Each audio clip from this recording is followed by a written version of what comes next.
futuro de la industria. En una época de transformaciones continuas y desafíos globales, algunos podrían pensar que la promoción de la industria ha quedado relegada a un segundo plano. Sin embargo, los principales países del mundo demuestran que la industria sigue siendo el motor del desarrollo económico y la innovación. En este panel expondremos cómo el futuro de la industria se está redefiniendo y por qué las políticas de promoción industrial no solo siguen vigentes, sino que son más cruciales que nunca.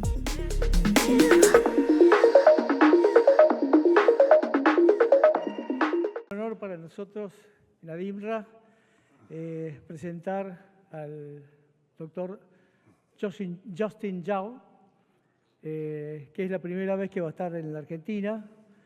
En ADIMRA, que siempre hemos trabajado en la defensa de la industria, pensando que la tecnología, la preparación de sus cuadros, el desarrollo es importante para generar una mejor economía, coincide con los trabajos que Justin ha preparado, con lo cual nos parece muy importante a nosotros escucharlo para poder tomar nota de los trabajos que se desarrollan en países que han mejorado su calidad industrial. Así que bueno, Justin, por favor.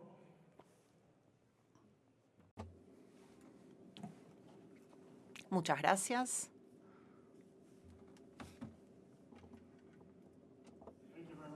Muchísimas gracias.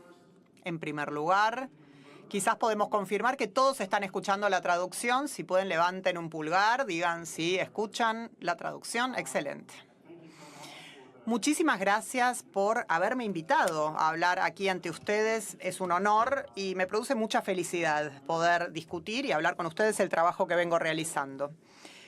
En el día de hoy voy a estar hablando sobre los cambios globales que están impactando la industrialización, los procesos de industrialización y las políticas industriales en todo el mundo, pero el foco estará puesto especialmente en aquellos países que se están desarrollando y que se están como poniendo al día con respecto a los cambios en la nueva frontera tecnológica.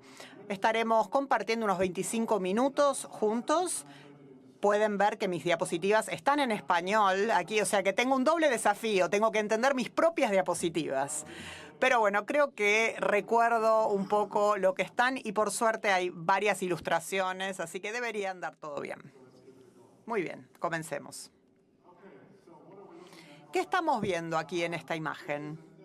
Esta es una ilustración de un duelo de pistolas que Alexander Hamilton, él es el que está siendo disparado, el que fue herido en este duelo. Alexander Hamilton fue uno de los fundadores de los Estados Unidos, el secretario del Tesoro, uno de los fundadores, y se lo conoce también porque presentó un informe muy conocido ante el Congreso a fines del siglo XVIII. Y este informe se llamó Informe sobre la Manufactura. Y en este informe él defendía fuertemente las políticas industriales en Estados Unidos, de modo tal que Estados Unidos pudiera ponerse al día con la potencia industrial del mundo en ese momento, que era el Reino Unido. Y Estados Unidos en ese momento lo logró porque siguieron su consejo y pudieron desarrollarse mucho más que ningún otro país en el siglo XIX. Y esto lo muestro porque el tema de las políticas industriales y la importancia de la industrialización ha resurgido en el discurso estadounidense, pero no solo en Estados Unidos, sino en todas partes del mundo. Entonces, vamos a hablar de este tema y de los cambios globales a través de la lente de mi libro, que se llama The Future of the Factory, el futuro de la fábrica. Pero no se trata tanto de lo que sucede dentro de la fábrica, sino de la producción en fábrica, de ese tipo de manufactura. Estas son dos áreas en las que vengo trabajando, es decir, en la economía del desarrollo y, asimismo, la economía política a nivel mundial. Y en el libro hay un capítulo dedicado a lo que llamamos megatendencias. Encuentro 4 megatendencias. El auge de los servicios como alternativa a la manufactura para lograr prosperidad económica. El otro es tecnologías de automatización digital. En tercer lugar, la globalización de la producción. Y hoy estamos hablando también de la desglobalización de la producción. Y el cuarto es la contaminación ambiental. En la charla del día de hoy les voy a dar una suerte de instantánea de estas 4 megatendencias y cómo impactan los procesos de industrialización a nivel global. Existen 2 argumentos centrales que yo planteo en el libro. El primero es que la manufactura o la industrialización en su sentido más tradicional es muy importante aún hoy para los procesos de desarrollo en todo el mundo. Y esto quizás no se vea igual a como era hace 150 años. Pero cuando digo que la industrialización tradicional sigue siendo importante, a lo que me refiero es que los procesos de manufactura siguen siendo fundamentales para la prosperidad económica. Entonces, una de las lentes a través de las cuales veo este tema es el auge de los servicios, esta economía no tangible que se ha transformado en un elemento cada vez más importante en los años recientes. Vemos estos grandes centros urbanos en India, como en Bangalore, por ejemplo, que se especializan más en servicios que en la manufactura en sí. Y este crecimiento basado en servicios para lograr la prosperidad económica. Y voy a volver ahora hacia atrás un instante. Debemos sentir igualmente cierto escepticismo ante esta narrativa, porque es verdad que muchos países se han desindustrializado en los países y hemos visto una disminución del rol o de la importancia de la manufactura en distintas partes del mundo. Es verdad, pero también estamos viendo que los países con mayor crecimiento y más prósperos en este momento se han desarrollado y han crecido sobre la base del crecimiento de la manufactura. Ese país es China. Y además también estamos viendo el resurgimiento de la manufactura en países de altos ingresos, donde se han redesarrollado ciertas capacidades en Estados Unidos, sobre todo en la industria de los semiconductores. Otra tendencia global que ha hecho que algunas personas sientan cierta cautela con respecto a este argumento de que la manufactura sigue siendo importante es el de las tecnologías de automatización digital. Hay creciente escepticismo, sobre todo en las operaciones de manufactura y sobre todo en la manufactura con trabajo intensivo, porque quizás se piensa que las tecnologías de automatización va a desplazar los puestos de trabajo. Mi argumento es que sí, en algunas industrias y en algunos sectores sí vamos a ver el desplazamiento o el reemplazo de ciertos trabajos por la automatización. Sin embargo, los estudios que han analizado los impactos de la automatización en el empleo han hallado que el efecto que tiene en algunos casos es positivo y que las disrupciones se van a observar en el futuro, pero estas disrupciones no son tan marcadas con respecto a las tendencias históricas. Obviamente estamos hablando de cosas que quizás sucedan en el futuro, por eso hay mucha incertidumbre y no podemos saber exactamente qué es lo que va a suceder. Pero actualmente el mercado global para la inteligencia artificial es tan solo una parte, una pequeña fracción de todo el mercado global de la tecnología digital en su totalidad. Entonces debemos sentirnos un poco escépticos sobre este hype, esta difusión del concepto de inteligencia artificial, porque si funciona en un determinado país no significa que se pueda llevar a escala en el resto del mundo. Entonces, estas industrializaciones con trabajo intensivo siguen siendo posibles y siguen estando vigentes.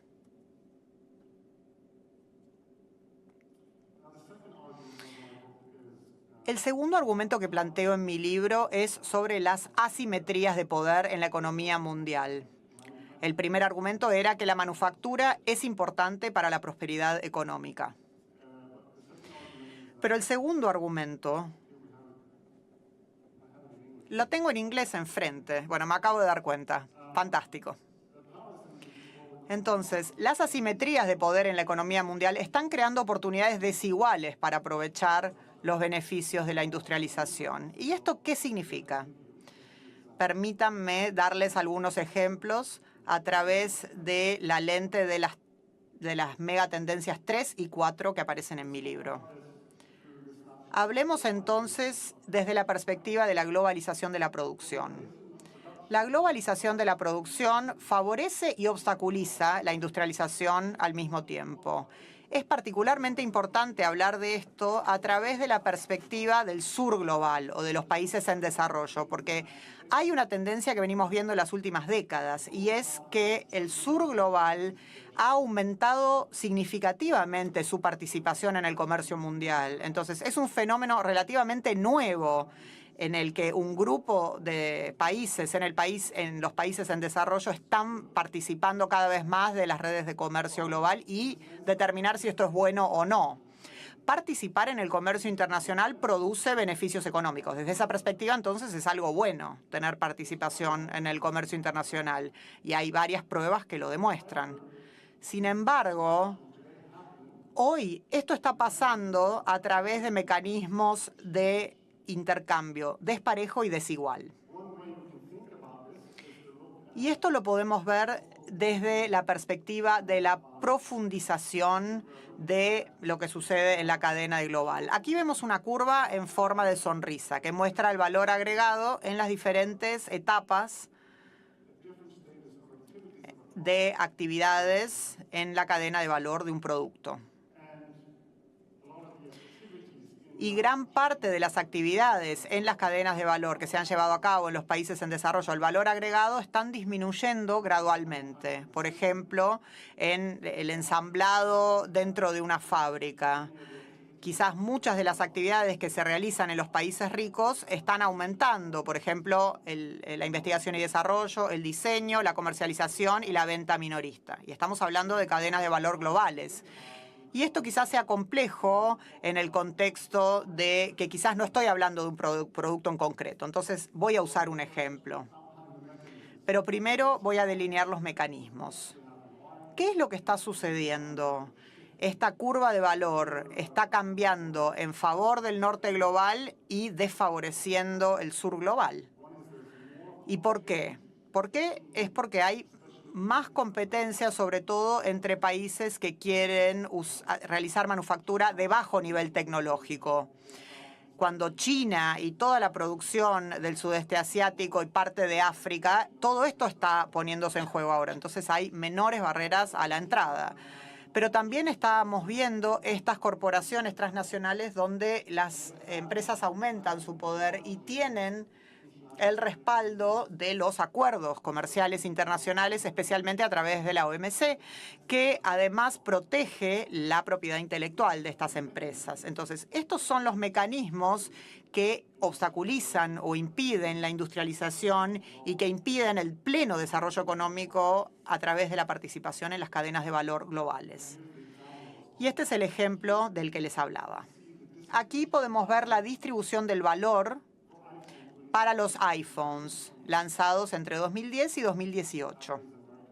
Apple es una empresa estadounidense, pero Apple, de hecho, no tiene fábricas. Tercerizan toda su producción en otras empresas.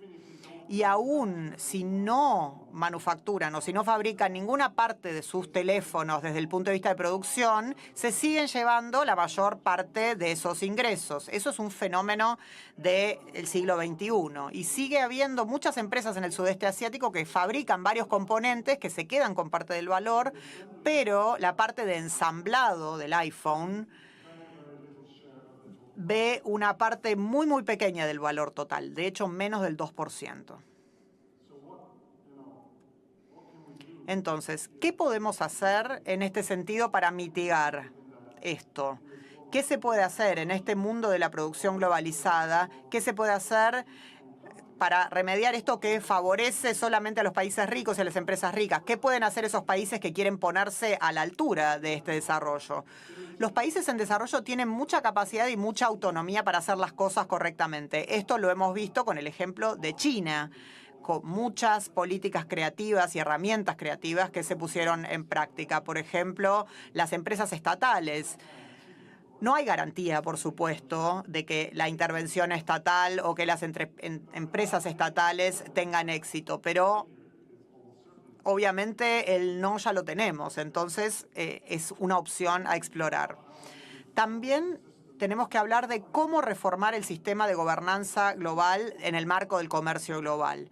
Se debe hablar de cómo reformar la Organización Mundial del Comercio.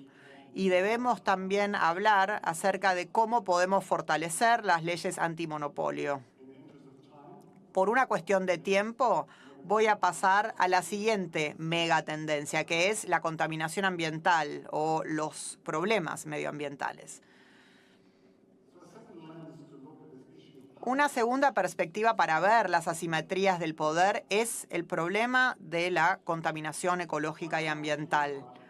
Hoy en día escuchamos hablar acerca de la contaminación y del problema de la ecología a través del cambio climático y el calentamiento global, pero también este es un problema de la sobreutilización de recursos por la deforestación, por la degradación de los suelos, la extracción irrestricta de metales y minerales.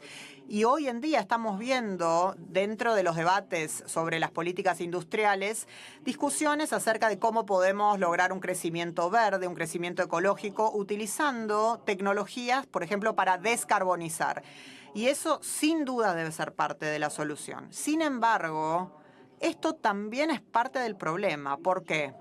Porque se debe hablar acerca de si ir tras el crecimiento productivo y económico puede realmente ser un proceso ecológico. ¿Podemos lograr los objetivos ecológicos rápidamente si seguimos con esta idea de que la productividad tiene que seguir creciendo, aunque sea de manera verde?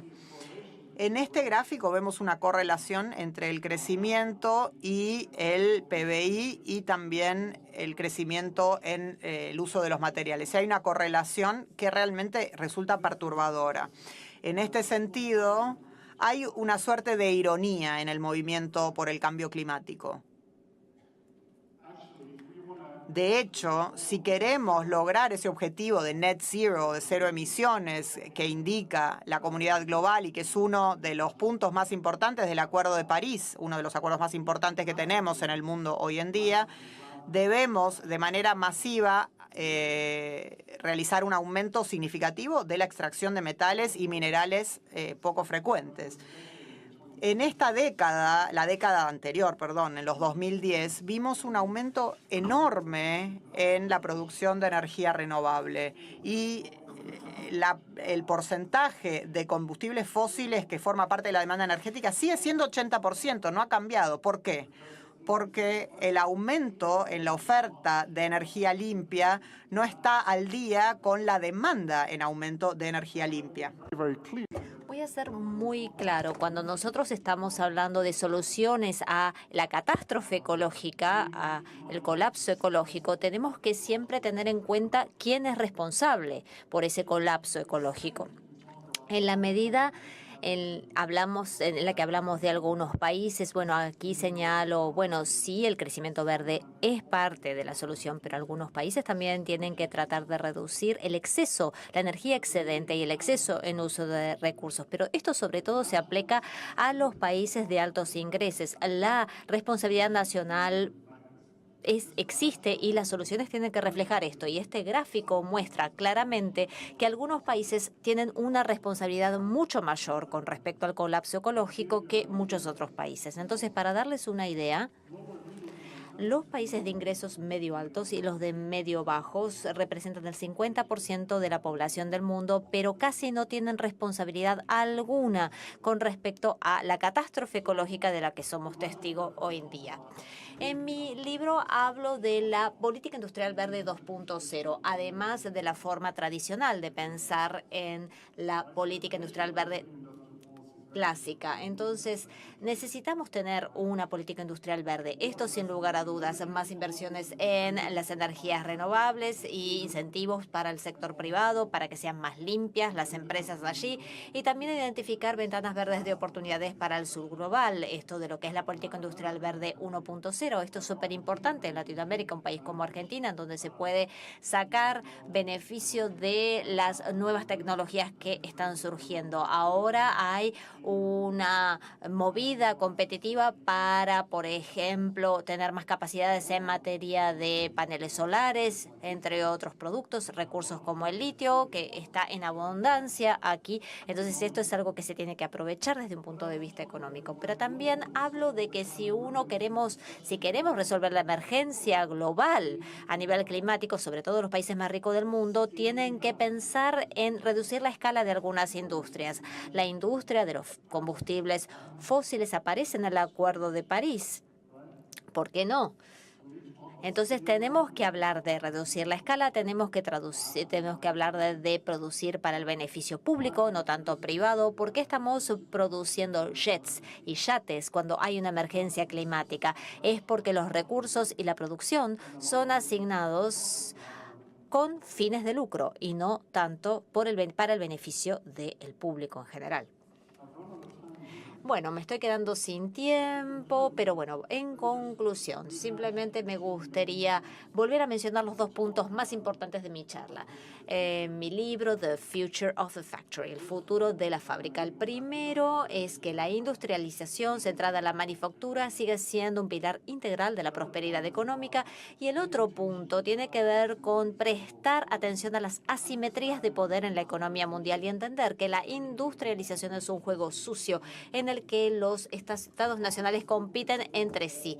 Este libro yo lo publiqué antes de toda esta guerra comercial entre China y Estados Unidos, antes de que se empezara a exacerbar, pero lo que acaba de suceder en los últimos meses es prueba de este segundo punto. Hay muchas medidas de restricción en Estados Unidos que se están aplicando contra importaciones de China o, por ejemplo, semiconductores, productos eléctricos con energía renovable. Entonces, vemos claramente que se trata de un juego de mucha competencia.